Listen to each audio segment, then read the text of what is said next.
La strage di Ravanusa e i costosi funerali della vergogna ai familiari delle vittime sono stati chiesti 10.000 euro per ogni defunto. Cavalli senza microchip e strutture non a norma, sequestrato maneggio a Canicattì. Caos per i tamponi, lunghe file e disservizi per gli utenti.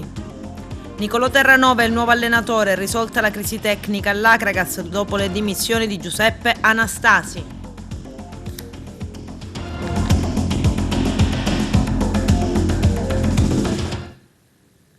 Bentrovati gentili telespettatori al nostro appuntamento con l'informazione. I parenti delle persone uccise dall'esplosione avvenuta l'11 dicembre dello scorso anno a Ravanusa sono stati chiamati a pagare i funerali. Per ogni servizio funebre sono stati chiesti 10.000 euro. Esplode così il caso. La regione siciliana fa sapere di aver stanziato 1 milione di euro per la strage di Ravanusa e con quel fondo verranno affrontate anche le spese dei funerali. Il debito sarà saldo, l'offesa sarà incancellabile. Anche il sindaco Carmelo D'Angelo ha preso le distanze, ricordando di aver dato la disponibilità a farsi carico delle spese. Il servizio di apertura è del nostro direttore Arturo Cantella. Ha destato parecchio stupore e sconcerto la notizia del pagamento delle spese del funerale per le vittime dello scoppio avvenuto a Ravanusa. Circa 10.000 euro sono stati chiesti ai parenti delle vittime da parte delle onoranze funebri. Si pensa che le istituzioni facessero il loro dovere, ma nulla è stato deciso in tal senso. Nessuno ha ritenuto opportuno, neanche Italgas si è fatta avanti per occuparsi della vicenda. Il sindaco di Ravanusa si è detto stupito della richiesta per un funerale così esosa, che in ogni caso dà la sua disponibilità a dare un contributo fattivo che ovviamente non può essere di 10.000 euro. Notizia di ora è quella che il comune di Ravanusa stanzia 45.000 euro per i funerali delle vittime, per vietare operazioni di stacallaggio, questo quanto deciso dal primo cittadino Carmelo D'Angelo. Intanto la regione stanzia 1 milione di euro in aggiunta a quella dell'ARS. Con questi fondi il comune potrà pagare i funerali. Con riferimento alle notizie di stampa di questi ultimi giorni relative al mancato pagamento da parte dell'amministrazione comunale delle spese del funerale in onore delle vittime dell'esplosione di Ravanusa, è scritto nel comunicato stampa, si ritiene opportuno precisare che la Presidenza della Regione Siciliana ha già disposto da diverse settimane, per il tramite del Dipartimento della Protezione Civile regionale, un contributo di 1 milione di euro a favore del comune di Ravanusa, che si aggiunge al milione destinato dall'Assemblea regionale siciliana su proposta della parlamentare locale Giusy Savarino in sede di variazione di bilancio prima di Natale. La risorsa sarà destinata alla copertura delle spese connesse all'emergenza conseguente alla tragedia. Con tali fondi, che saranno accreditati nei prossimi giorni, subito dopo le procedure contabili sarà possibile far fronte anche alle spese per il funerale. Il comune può quindi, se lo ritiene opportuno, procedere ad anticipare o assumere formale impegno con i creditori. Questo quanto dichiarato dal capo della Protezione Civile, Salvo Cocina. Sequestrato un centro ippico a Canicattì. Il sequestro è l'epilogo di una più ampia e preventivata attività di controllo del territorio disposta dal Comando Provinciale dei Carabinieri, in cui sono stati impiegati 50 militari. C'è il servizio. I carabinieri della compagnia di Canicattì, unitamente a quelli del nucleo antisofisticazione e sanità di Palermo, del centro anticrimine Natura di Agrigento, hanno sequestrato un centro ippico sito in contrada Calandra a Canicattì. L'operazione, durata un'intera giornata, ha visto impegnati 50 militari inviati dal Comando Provinciale di Agrigento per eseguire le perquisizioni nella periferia di Canicattì. La manovra si è poi incentrata sul maneggio di contrada Calandra, dove gli operanti hanno ispezionato una struttura molto rinomata, ampiamente pubblicizzata su Facebook e protagonista con i suoi cavalli dei più importanti eventi folcloristici. Gli specialisti del NAS censivano gli equidi presenti nelle piccole stalle dislocate tra l'allevamento e il maneggio, apparsa come una dependance della casa padronale. I carabinieri forestali verificavano l'impatto del sito sull'ambiente, rilevando la copiosa presenza di rifiuti speciali dispersi sul territorio di pertinenza dell'azienda. Al termine del controllo, 6 di questi equidi presenti sono risultati privi di microchip di dubbia provenienza, oltre che di non accertata sottoposizione alla profilassi sanitaria, così da determinare i carabinieri del NAS a procedere all'opposizione del vincolo sanitario e sequestrando l'intero maneggio. Inoltre, la verifica delle condizioni di cura della salute degli animali ha indotto i militari a ritenere il titolare dell'azienda responsabile di 2 violazioni penali, per le quali si è proceduto al suo deferimento alla Procura della Repubblica di Agrigento. Lo stesso hanno fatto i carabinieri del CAN, deferendo il tale alla Procura di Agrigento in quanto ritenuto responsabile della gestione non autorizzata dei rifiuti speciali. Il centro ippico, dunque, con gli animali presenti all'interno, resta al momento sotto sequestro, impossibilitato a svolgere qualsiasi attività fino a quando non sarà possibile accertare la provenienza degli animali e la loro corretta profilassi. Ennesima rapina a mano armata in un distributore di carburanti di Canicattì. È successo ieri mattina ai danni della Sicil Petroil in via Carlo Alberto, nel centro cittadino. Ignoti si sono avvicinati al dipendente che aveva scaricato l'incasso da una colonnina e puntandogli contro una pistola lo hanno minacciato. Dopo essersi fatti consegnare il denaro, che ammonterebbe a diverse migliaia di euro, i rapinatori sono riusciti a guadagnare la fuga e far perdere le tracce. Sul posto sono intervenuti i carabinieri della compagnia di Canicattì e i poliziotti del locale commissariato. Al via le indagini per risalire all'identità dei malviventi. Un aiuto potrebbe arrivare dalle immagini delle telecamere che insistono nella zona. Operazione antidroga tra la periferia e la città di Catania. Disarticolato un gruppo criminale che è in grado di introitare 8.000 euro al giorno dallo spaccio di cocaina e marijuana. I carabinieri del comando provinciale di Catania hanno eseguito un'ordinanza di custodia cautelare emessa dal GIP del Tribunale nei confronti di 13 persone gravemente indiziate a vario titolo dei reati di associazione finalizzata al traffico di stupefacenti nonché spaccio di sostanze stupefacenti. 12 degli indagati, destinati dell'ordinanza cautelare emessa dal GIP, compresa una donna accusata di svolgere il ruolo di pusher col fidanzato, sono stati condotti in carcere dai militari dell'Arma. Il 13° è stato sottoposto agli arresti domiciliari. Vediamo.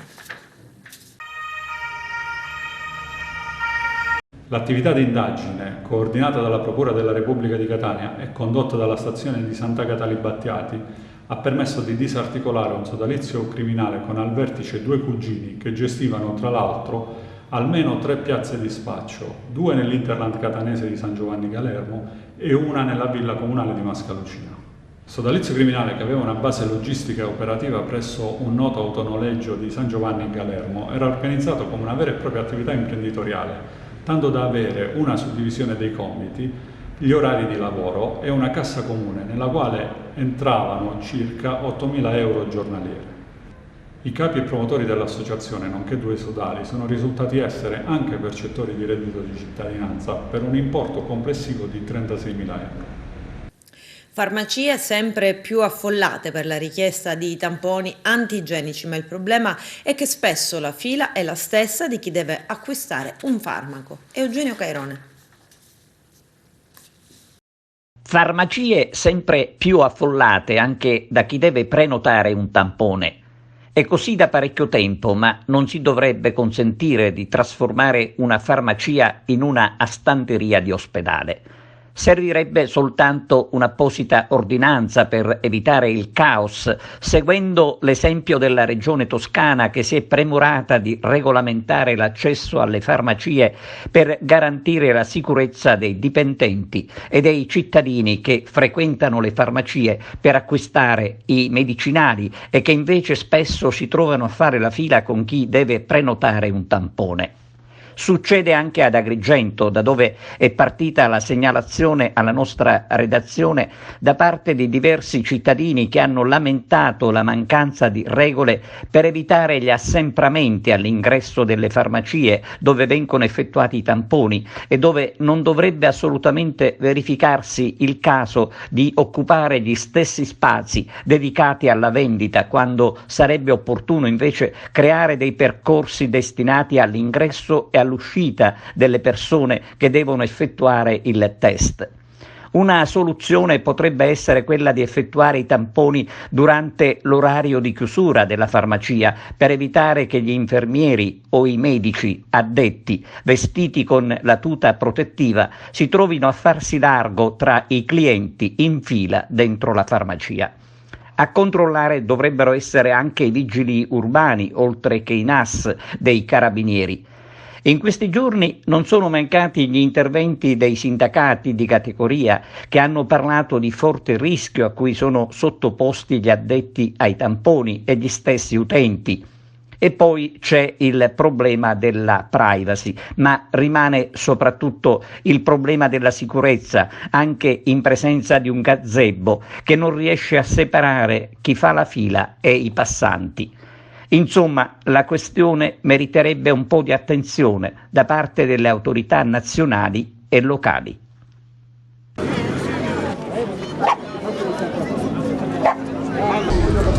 Abbiamo organizzato la raccolta delle firme come il partito sta facendo su tutto il territorio nazionale.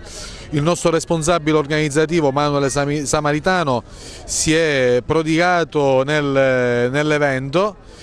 Stiamo portando avanti questa iniziativa per, come dicevo, iniziata da Paragone qualche mese fa già su tutto il territorio nazionale, invitando la gente a sottoscrivere la petizione, facendo sì che i bambini non vengano praticamente toccati dal vaccino, anche perché il partito guarda molto al territorio e ci stiamo muovendo su tutto il territorio siciliano per debellare l'iniziativa di questo governo che vuole mettere le mani su anche sui bambini. Noi la condanniamo questa cosa, non vogliamo assolutamente che i bambini vengano toccati, sappiamo con certezza che l'80% della gente che si è vaccinata, e noi non siamo contro il vaccino ma siamo contro il Green Pass, si è vaccinata proprio per avere questo documento che gli permette di andare a lavorare, perciò si chiama estorsione, è un'estorsione a tutti gli effetti. Con questo spero che la gente inizi ad aprire anche gli occhi e inizia a sottoscrivere, a scendere nelle piazze per manifestare questo dissenso nei confronti di questo governo che ha messo un popolo in ginocchio. Devo dire grazie a Manuele Samaritano che si è prodigato all'iniziativa di questo evento. Buongiorno a tutti, sono Manuele Samaritano, coordinatore provinciale organizzativo per Italexit con Paragone. Oggi siamo qua a San Leone, Piazza Legiglia, per la raccolta firme contro la vaccinazione Covid-19 sui bambini. Oggi c'è stato il primo banchetto a San Leone, settimana prossima, esattamente sabato, ci vedremo a Canicattì per un'altra raccolta firme. Oggi pomeriggio invece Caltanissetta, durante la manifestazione ci sarà anche la raccolta firme contro la vaccinazione sui bambini, quindi anche là saremo presenti con il nostro banchetto per raccogliere tante firme che saranno portate dal nostro leader, senatore Gianluigi Paragone, in Senato. Quindi vi invito a tutti a partecipare alla raccolta firme, dove troverete banchetti. Sul sito di www.italexit.it troverete tutte le piazze e gli orari delle raccolte firme, quindi partecipate in massa, almeno diciamo no alla vaccinazione sui bambini. Buongiorno, siamo qui a Piazza Legiglia oggi per affermare ancora una volta il no alla vaccinazione ai bambini. E perché no alla vaccinazione ai bambini? I bambini sappiamo tutti che hanno un sistema immunitario molto forte. Oggi anche l'Istituto Superiore della Sanità comincia a contare anche morti da vaccino. Quindi il vaccino funziona o non funziona? Perché abbiamo questo dubbio, ce l'hanno innestato anche loro, perché prima ci hanno dato la libertà di voler capire quello che era giusto fare e tanti si sono vaccinati. Adesso però ci troviamo con un grosso dubbio, perché la vaccinazione, se non funziona, a un certo punto cosa faremo? I medici della Banca Cordonale di Sciacca ritornano a Patti nel Messinese per istruire il personale medico e paramedico alla ripartenza dei prelievi di sangue cordonale. Il sangue cordonale ombelicale circola dal feto alla placenta e viceversa, nutrendo il bambino nel corso di tutta la gravidanza. È ricco di cellule staminali simili a quelle del midollo osseo, capaci di autoriprodursi e generare continuamente tutte le cellule mature del sangue e del sistema immunitario. C'è il servizio. Ospitiamo oggi gli operatori della Banca Cordonale di Sciacca che sono venuti per fare formazione qui da noi con gli operatori dell'unità operativa di ostetricia, perché vogliamo implementare insieme questa meravigliosa pratica della donazione del sangue cordonale, che è assolutamente senza rischio, sia per la mamma che per il bambino che nasce, e ci siamo raccolti qui tutti gli operatori del reparto per riprendere un po', ricordare quello che già facevamo, perché era una pratica già in uso anni fa. Poi ci sono stati dei problemi tecnici per il centro di raccolta, ma adesso loro sono qui per rilanciare questa cosa bellissima che è una donazione. Non credo che si possa iniziare l'anno con miglior proposito.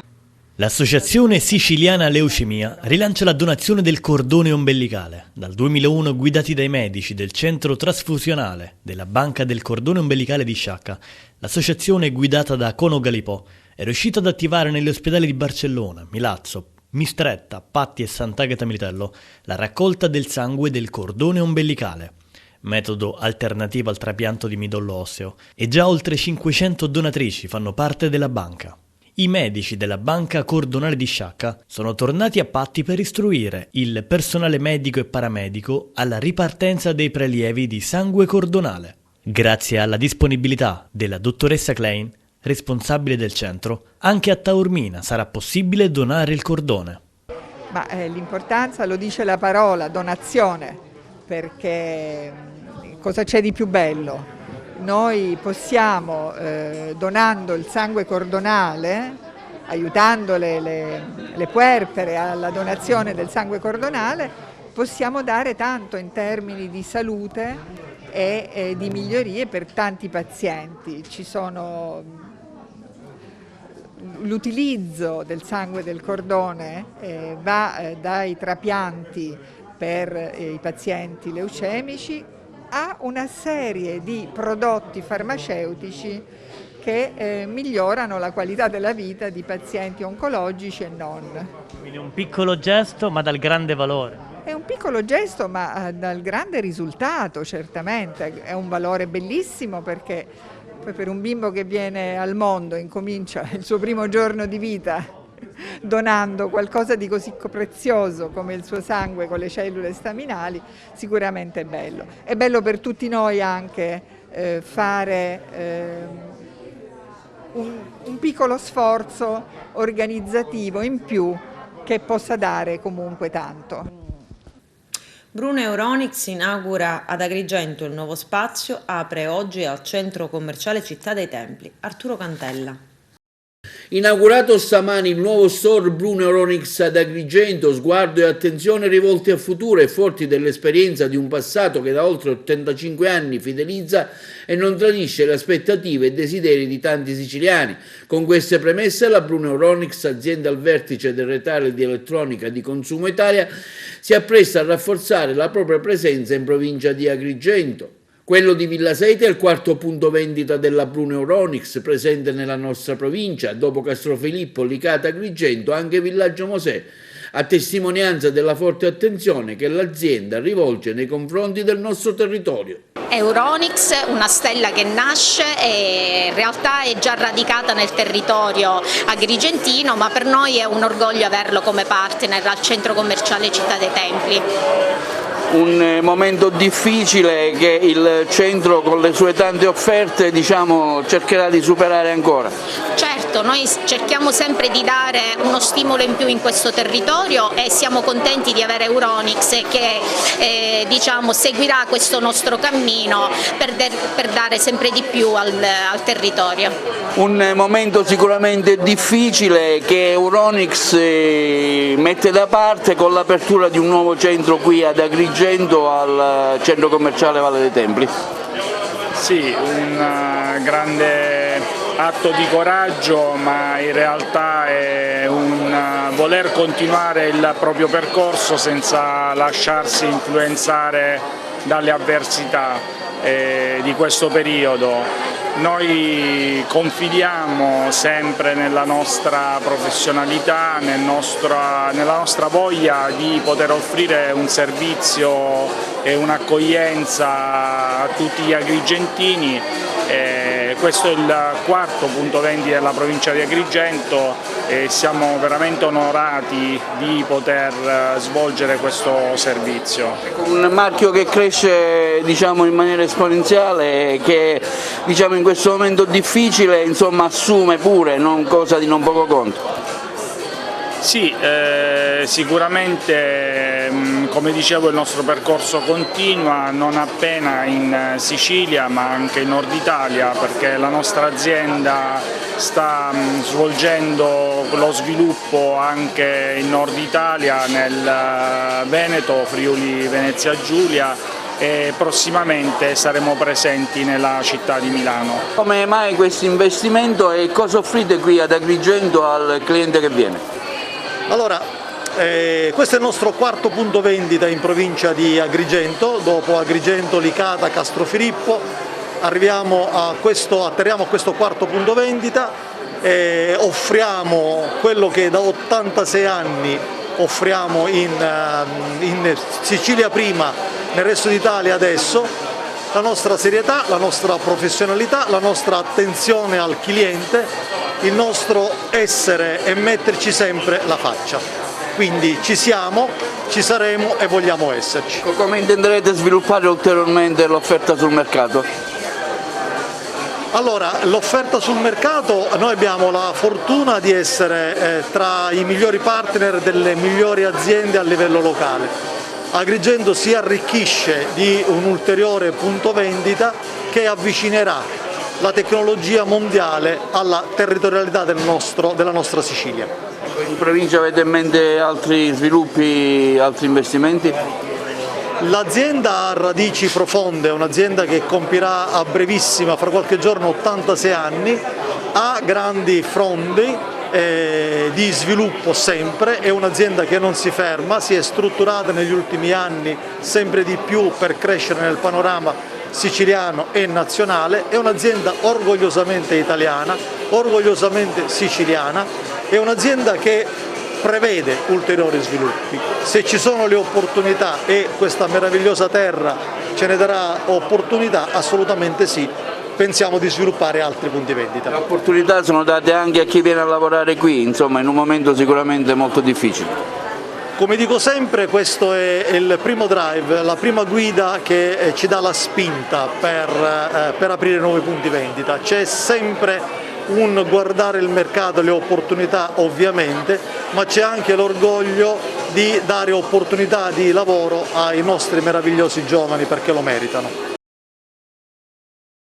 Ieri sera tutti sintonizzati su Macari, in onda su Rai 1, Agrigento. Arturo Cantella. Ottimi gli indici di ascolto che ha avuto la seconda serie di Macari, la serie televisiva che si ispira ai racconti di Gaetano Savatteri. Oltre 5.418.000 gli italiani che ieri sera hanno scelto la Rai per seguire le nuove avventure di Saverio Lamanna e Peppe Piccionello. La fortunata fiction liberamente tratta dai racconti di Gaetano Savatteri. Lo share del 25% indica che un italiano su 4 ha visto le splendide immagini girate ad Agrigento, nella Valle dei Templi, nel Giardino della Colimpetra, del centro storico, Piazza Municipio, Scala dei Turchi, Hotel Villatena, la Farm Cultural Park a Favara, con alcune sequenze girate anche in notturna a Licata e a Porto Empedocle. Il primo episodio, dal titolo Il delitto della Colimpetra, in cui viene ambientata la vicenda, un giallo che parte da un misterioso omicidio avvenuto in un paradiso terrestre come il Giardino della Colimpetra. 2 ore di intrattenimento in cui Agrigento e le sue bellezze paesaggistiche sono praticamente sempre presenti. Sembra di assistere a un grande spot pubblicitario sulla Valle dei Templi, su Agrigento, i dialoghi tra i protagonisti più utili alla promozione turistica che funzionali alla storia, tutto quanto ovviamente a beneficio del territorio e di alcune location che hanno giovato oltre misura, e che ha visto anche la partecipazione di tanti agrigentini al film come attori e comparse. In merito arrivano anche i primi commenti, l'assessore al turismo Picarella che afferma come di tutti quegli uomini e donne che investono e credono nella potenzialità di questa città unica, Una dichiarazione che di fatto chiude la polemica su quei 40.000 euro della tassa di soggiorno versati alla Palomar, la casa di produzione della Fiction, a titolo di contributo spese assolutamente giustificati a questo punto proprio per il modo in cui è stato confezionato il prodotto, dove la città di Agrigento non è scenario ma diventa assoluta protagonista alla pari con i personaggi, se non addirittura preponderante. A scrivere sul film di ieri sera anche Cantone Urso con Macaria, ottima promozione del nostro territorio, si esprime così il presidente della quinta commissione consiliare turismo Carmelo Cantone, unitamente al presidente dell'AB, associazione B&B Leonardo Urso, esprimendo una grande soddisfazione per la promozione nella nostra città effettuata ieri sera nella puntata di Macari. La tassa di soggiorno, afferma Cantone, quotidianamente riscorsa dalle strutture ricettive di Agrigento, così come Urso, ha uno scopo nobile. Credo che ieri sera siano stati spesi bene questi preziosi soldi, reinvestendoli sulla città. Una promozione così alla nostra città non si era mai vista, continua Carmelo Cantone, ma in una sola puntata di un seguitissimo programma. Il nome della nostra città è stato ripetuto decine di volte. Macari ci ha dato la possibilità di mostrare all'Italia tutta il vero e attuale volto della nostra terra. Siamo certi che con la promozione dei nostri magici luoghi abbiano reso un buon servizio al nostro territorio. Nel silenzio generale il governo sta compiendo l'ennesima operazione di militarizzazione in Sicilia con l'intenzione di deturpare due paradisi come Favignana e Portopalo di Capopassero, installando due potentissimi radar militari. Serve una mobilitazione dei cittadini e delle istituzioni a tutti i livelli per difendere questi due territori straordinari. Stanno trasformando la Sicilia in una piattaforma di guerra. Fermiamoli. Così l'eurodeputato siciliano Ignazio Corrao, a proposito della notizia sul progetto di costruzione di radar militari nei due siti in provincia di Trapani e Siracusa. Da qualche giorno, spiega ancora l'Alcamese, sono partiti i lavori per realizzare due nuovi sistemi radar che saranno integrati nella rete radar costiera della Marina Militare. I lavori costeranno oltre 2 milioni di euro e sono finanziati dal Fondo di Sicurezza Interna 2014-2020, dunque con soldi dell'Unione Europea. È indegno per un paese democratico il velo di silenzio che circonda questa operazione. Non si conoscono le caratteristiche tecniche dei radar militari e per di più le istituzioni locali non sono state neanche avvisate del progetto, nonostante l'impatto fortissimo sulla salute della comunità e sull'ambiente attraverso l'inquinamento elettromagnetico. Per questo ho chiesto, dice Corrao, alla Commissione di intervenire urgentemente per valutare il danno che i radar pagati con i fondi UE potrebbero provocare sui siti vincolati per la ricchezza della biodiversità che la stessa Unione Europea dovrebbe tutelare. Il governo, conclude, fornisca immediatamente le informazioni tecniche che permettano la valutazione degli impatti da parte di periti indipendenti. Non si possono continuare a sacrificare pezzi di territori dell'isola per la militarizzazione, come è stato fatto a Lampedusa e Pantelleria. Sono al fianco delle comunità locali che in queste ore si stanno mobilitando. Conclude così, per l'appunto, l'eurodeputato Ignazio Corrao. Adesso c'è la pubblicità, tra poco vi aspetto. Sit-in in piazza Municipio a Messina per chiedere l'elezione diretta del Presidente della Repubblica. C'è il servizio.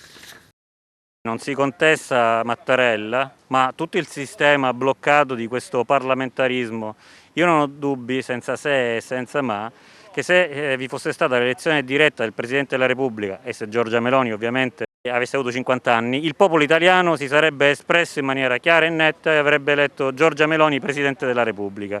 Questo è il sistema presidenziale e quello che vogliamo noi, l'elezione diretta del Presidente della Repubblica ad opera dei cittadini che si devono esprimere in nome del popolo sovrano. Nessuno credo che lo voglia, se non in maniera strumentale.